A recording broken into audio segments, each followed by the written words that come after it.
Sports Daily. Ella Grogan joining you from Philadelphia, where we've got some March Madness about to kick off. I'm joined by Teagan, Kevin, and Julia this afternoon as we are all gearing up for our selective teams to begin the madness, the NCAA Tournament. It started just a couple hours in our time zone right now, and things are going to continue on starting tomorrow for me here in Philadelphia. I've got the Furman men's basketball team, my alma mater, starting their second appearance in March Madness in the past 4 years, and before then it had been since 1980 since they have been here. So I've been getting some incredible access as the alumni here.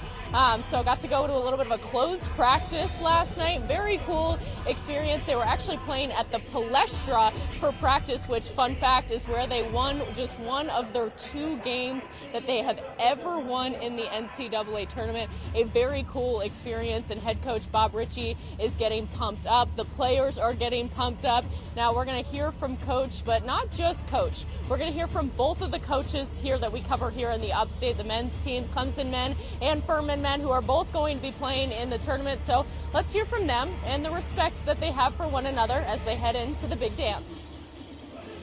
Bob and I have, become friends here these last several years, and they came and practiced here for 3 days during one of the hurricane breaks when they were, knocked out of their facility there. And so that was fun because we got to spend even more time together. But, they had some injuries this year. I know it was a challenging year for them, but they played great at the end when they needed to, made all those threes in the championship game. I watched, the first half of it. So happy for those guys. Wish them luck in that first tournament game as well. Coach Brownell is one of my good friends at Clemson. I stole the line because it's just good and it's simple, but everybody all the time, and that's what we needed this week. Yeah, Ritz! Yes, sir, baby! Yes, sir, baby! Let's go! Come on! Let's go! Tell me Let's about... go! Let's go, man! Let's go! Absolutely love watching moments like that. I find it really interesting because these two teams that are in our viewing area here in the Upstate have a little bit of a different story. Furman had a tough start to the season. They dealt with a lot of injuries, but then things kind of came together at the right time. Whereas Clemson, guys, has kind of had a great start, and then things really, really declined. I mean, losing 5 out of their last 7 regular season games. Kevin, as they prepare for March Madness, what do you expect to see out of them? Can you see them turning it around when it really matters? Well, they absolutely could. They definitely have the talent to do so. But Ella, I wanted to ask you about the Furman alumni making the trip up to Philly to see the Paladins in action, specifically the guy you took a picture of on a plane yesterday who had some letters shaved into his chest hair. Oh, man, I wish I could pull up that photo right now. I might have to try. So I was given the incredible opportunity to actually fly with the team yesterday, and people were very, very pumped up. I'm going to see if you guys can see this here. We've got a beautiful, beautiful moment here. This guy, is it Furman or Furman? Wow. I don't know, but he was loving it. He had FU carved into his chest. I have no doubt that he's probably going to be in the front row here tomorrow at 10 p.m. versus UConn. That guy is going to fit in Philadelphia just fine when he shows that off. Yeah. Specifically at night, I'm guessing tonight. So can't wait to see what happens there. Yeah, me too. I mean, it's going to be a really big one. We've got the number 2 seed against the number 15 seed. We're looking for a Cinderella story here, Julia, but I mean, you gotta love these storylines. You gotta pray for it. You gotta hope for it. I mean, I'm a little biased, but I just can't wait. Well, and it was really exciting to see this team make it back to the NCAA tournament for the first time since 1980 in these recent years. And then now they're making it almost, a recurring expectation. Bob Ritchie really building up that program into a program that can get to the tournament on a regular basis. But looking at Clemson a little bit, I think it is a little bit more of a rocky situation. Of course, they're going to have to take on Iowa on Friday night, which has been a very good team in the Big Ten this year. And Clemson, like you said, has kind of, fallen back from how strong they started ACC play. And, you question whether the Carter Welling injury will really have a big impact on this game and everything going into it. So I know that was probably a game on everybody's brackets that was a little bit more critical thinking of who do you really think is going to come out of this game. And I'm looking forward to seeing it because I'd like to see the Tigers, battle through the adversity of, having to kind of struggle through the back half of the regular season and then get through the ACC tournament, which they honestly played pretty well in. And then, now they just got to turn their attention to Iowa and see if they can get through it. Yeah, I'm glad that you brought up the ACC tournament there, Julia, because it was so interesting because that's when the Carter Welling incident happened, when he tore his ACL. That one was really tough to watch, but that's when I felt like they turned the corner. I mean, their performance against Chapel Hill was one of the best I've seen them play in the past month, maybe two, but do you feel like you saw something kind of change with the team? And I know that I was obviously the only one there, but from an outside perspective, I feel like there was something different going on with Clemson. It felt like they were playing with their motto all together all the time, and that's the only way that they're really going to be able to hang in with these teams throughout the tournament because they don't have that one singular standout player who can come rescue them in the moments where they need them. It's everyone all the time, and we need to see that out of this Clemson Tigers team in Tampa tomorrow. Yeah, I feel like that's exactly what you wanted to see from a team that faced something like a big injury to one of their main players. But like you said, they haven't had just like one or two standouts this whole season. It's everybody contributing, everybody finding a way to get this team a win. So that's what I like to see is the fact that they bounced back from Welling's injury and kind of showed that they can play with the best of them out there. And that's all you want to see as you get into the one and dones of March, Teagan. Yeah, totally. And I think that there's a mindset change, too, with the Carter Welling injury. Now the teammates have to say, all right, who's going to step up here? Who's going to make sure that we get a win? And, I'm sure the Tigers are hoping for a little bit of redemption after last year's 5-seed versus 12-seed loss against McNeese. Of course, that's always one of the upsets that people are looking at in those first-round games. So it's a different Clemson team this year than it was last year. Definitely looking a little bit different, just strength-wise here as we are in the 2025-2026 season, but we'll see if the Tigers can pull off the win. We're going to take a quick break here on Palmetto Sports Daily. We'll be right back.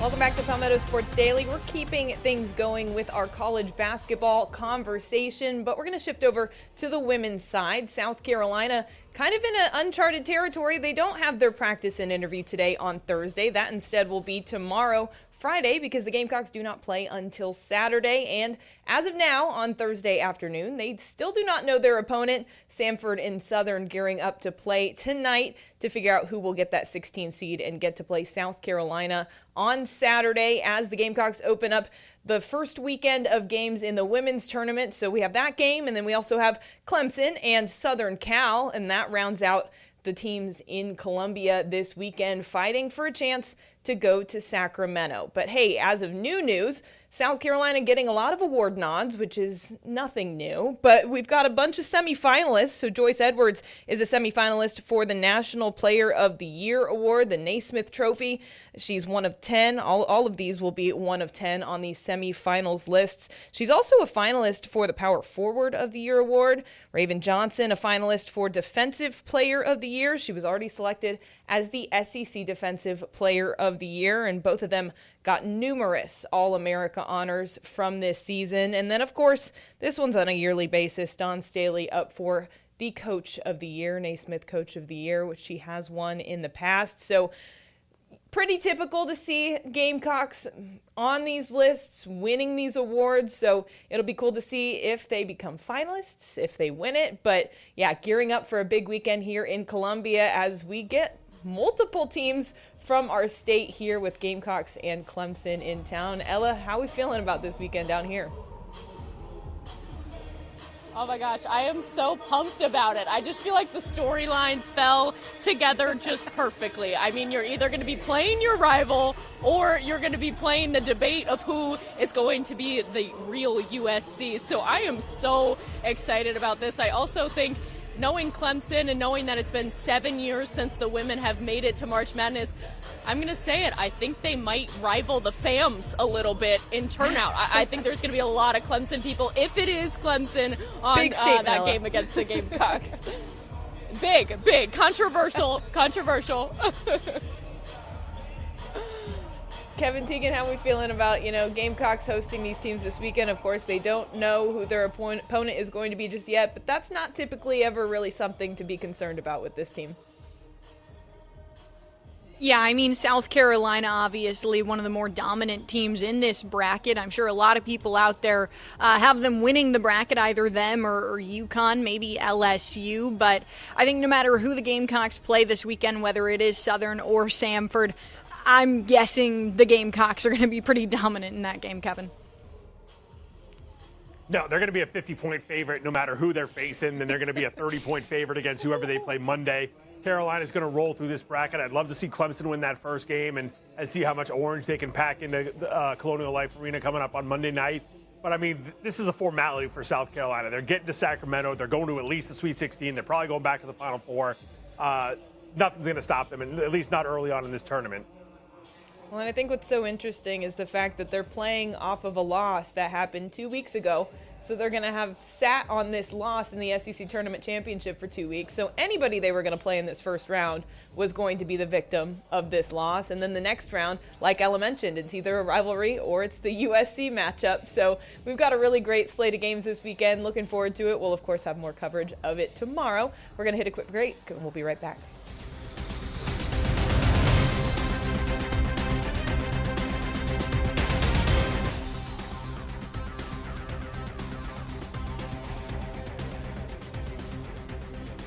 Welcome back to Palmetto Sports Daily. We move over to college baseball, where it has been an eventful midweek for pretty much all the teams we cover here in South Carolina, including here in the Low Country, where Clemson made a very rare visit, first in almost a full decade, to play both the College of Charleston and the Citadel this week. Of course, they got a win over the College of Charleston on Tuesday night, won that one 3-1 in a game that completely flew by. They finished that one in just a couple minutes over 2 hours, so that was pretty impressive in and of itself. They come back last night, go across the street, across the bridge over to the Joe, take on the Citadel. That one took a little bit longer, 3.5-hour game against the Bulldogs, but the result was the same as Clemson coming on top with a 9-3 victory. Tylen Lichtenberger, huge night for him, a career night. He went 3 for 5 with 5 RBIs. Jacob Jarrell also had a home run to lead off the fourth. That got the scoring started for Clemson as they would take a 3-0 lead after that top of the fourth. The Cid answered back at the bottom of the inning with a couple of runs, but Clemson answered with 5 runs in the top of the 5th inning, and they took off from there as the Tigers go on for a big victory over the Citadel. They go to 2-0 on the week, picking up wins, like I said, over the College of Charleston and over Clemson. Now they get ready to go back on the road this weekend as they continue ACC play when they travel up to Notre Dame. Ella? Yeah, that one was a really, really big one for Clemson. I think after what happened against Georgia Tech last weekend, when we saw them have some really ugly 2 losses and then scraping by that 3rd win against Georgia Tech in that series, they needed something to boost their confidence. And so I think to go into these visitor territories and pull out a win there was really big for them, Kevin. Yeah, and as for Coastal Carolina, their midweek battle did not go their way. The Chants falling 4-3 against Campbell. The Chants were behind early. They managed to tie things up at the top of the 9th at 3. Campbell ends up winning it on a walk-off, though. We had the chance to catch up with Coach Schnall earlier. You know, he said it was just a little bit of a blip. It was a cold night out there. They were struggling a little bit with that, but they're ready to get back into Sunbelt action this weekend. They'll be hosting JMU. It's a team that plays pretty similarly to Coastal Carolina. They kind of keep it infield, so Coastal's preparing for a lot of bunts and a lot of defense for that style. But we also caught up with Coach Schnall about the status of Cam Flukie and Hayden Johnson, of course, 2 of their top pitchers who are both out with injuries right now. We still don't know exactly when they'll be back, but here's the coach talking a little bit about trying to replace them right now. I can tell you that these guys want to pitch. These guys are doing everything possible to be back early.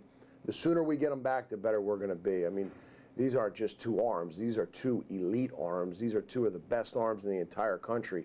So, like, let's not hide behind, like, we just got to, next guy's got to step in. I know I say that a lot, but, like, you're stepping in for elite superstars. That just doesn't happen. Yeah, it's definitely tough to replace those guys, and that's not something they're looking to try to do because they are hoping to get them back sooner rather than later. They've got 12 arms at the moment. 5 of them are freshmen. Of course, they've got freshman Case Bosch, who is now basically the official Sunday starter. He's kind of their guy on that day. Luke Jones also was somebody that Coach Null couldn't compliment enough today, just how much he's stepped up into that Friday role without Cam Flukie there right now. So again, the Chants getting ready to take on JMU. They're ranked 16th at the moment. And producer Nick, I did not get the chance to hear what you were saying to do next. So what am I doing? Julia, let's go to Julia. I'll take the reins from here. Well, another similarly poor outing for South Carolina here in the midweek. I mean, obviously the Gamecocks have struggled on the weekends, but now the midweek showings are a cause for concern as well. The Gamecocks fall to Charlotte at home 11-8 on Tuesday, and now they have to turn around and host number 4 Arkansas this weekend. And then I was just looking at what lies ahead for them. They wrap up the month of March next weekend on the road at number 7 Georgia. So the competition does not let up from here, and unfortunately South Carolina just cannot seem to find itself in the way that it wants to play. They start off with a 4-0 lead in this Charlotte game, but then they let the 49ers have a 7-run inning to take the lead, and ultimately that's not something that they relinquish. And Will Craddock continues to be the only guy really doing anything for this team. He had a 3-run home run in that game. He now leads the team with 5 home runs on this season. So it's pretty rough for the Gamecocks here in Columbia. If you saw the crowd on Tuesday, there was not many people at this game. Of course, it was at 4 o'clock, and it was freezing cold outside, but in the past, that would have been a game that people would have found a way to show up to. So things are kind of rocky here in Columbia, and it's a pretty grim future for the Gamecocks as they have to continue to kind of host the top competition in the country. It never lets up in the SEC. Well, that wraps up our baseball conversation. We'll be right back after this.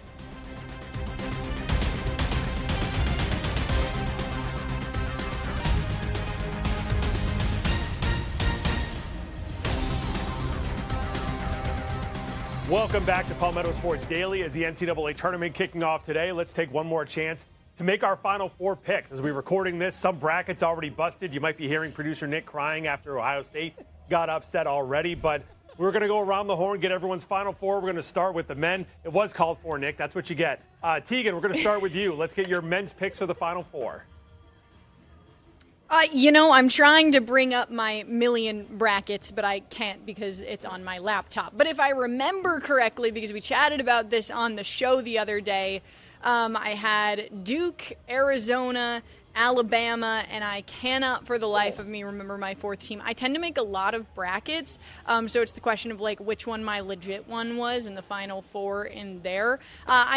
Duke I think just has a really good shot at this. I know that's what everybody's saying, but I just don't really see many teams able to take them down. Now, I wish that Siena, coached by Syracuse alum Jerry McNamara, could do that later today, but I highly doubt it will happen as much as I love the whole Saints versus Devils kind of storyline that we've got going there. Kevin, how about you? Well, hold on. Who you got winning the whole thing, Teagan? I've got Duke winning the whole thing. Yeah. Duke winning the whole thing. All right. Final Four for me. I've got Arizona, Michigan, Houston, and UCLA coming out of that East bracket. I've got Arizona versus UCLA in the finals, and I've got UCLA winning it all. Now, I know what you guys are thinking. Is this just because UCLA has a guy named Tyler Bilodeau on the team? Yes, it is. That's why I'm picking UCLA to win the whole thing. Julia. Anyways, all right. I've got Duke and Florida, and then I've got Iowa State and Purdue, and I've got Duke over Iowa State in the championship game. Admittedly, I did not watch much men's basketball outside of the SEC and Big 12 this season, so I had to really put a thinking cap on, and my bracket's already busted. I picked Ohio State over TCU, so what do I even care? This is becoming an annual thing. I missed the first game on the first day, and then I don't care anymore. So I'll check my bracket in 2 weeks, and we'll see how I did. Anyways, Ella. It's okay, Julia. You're not alone. I'm also mourning the loss of Ohio State, not only as a fan of Ohio State, but also my bracket is already busted. But it's fine. Moving on to my Final Four, which doesn't even matter anymore, apparently. But also, I need to add, going back, Kevin, I have UCLA losing in the first round in an upset. Just have to throw that in there. I think I do too. But my Final Four... Seems unnecessary to point My Final out. Four is Duke. My Final Four is Duke, Houston, Arkansas, and Michigan. The Michigan one hurts me, but I've got them in there anyways. This UCLA slander will not stand as long as I'm a part of this show. All right, time for the women's bracket. I'm going completely chalk in the Final Four here. I've got UConn, South Carolina, Texas, and who's the other number one seed? UCLA. So I've got UCLA reaching the Final Four in both brackets. Carolina versus Texas in the final, and I got the Gamecocks bringing home another national championship just so that Julia has to cover another parade in Columbia. Teagan, what do you got? You know, I've got UConn, Syracuse, UCLA, and I believe LSU, if I remember correctly. Guys, I know that Syracuse is not a legit one. I actually don't think they're going to go all the way, but I have confidence in the Orange. I have confidence in Felicia Leggett-Jack, and you know what? That's my alma mater in my hometown, so I couldn't pick against them, Ella. All right, I've got a little bit of a controversial take here. I do not have the Gamecocks in the Final Four. I've got UConn, TCU, UCLA, and Texas. I got UConn winning it all. Julia, real quick, what do you got? All right, I'm going chalk, and for legal reasons, I'm not picking a winner. That's going to do it for us on Palmetto Sports Daily. We'll see you tomorrow. Coward. Coward.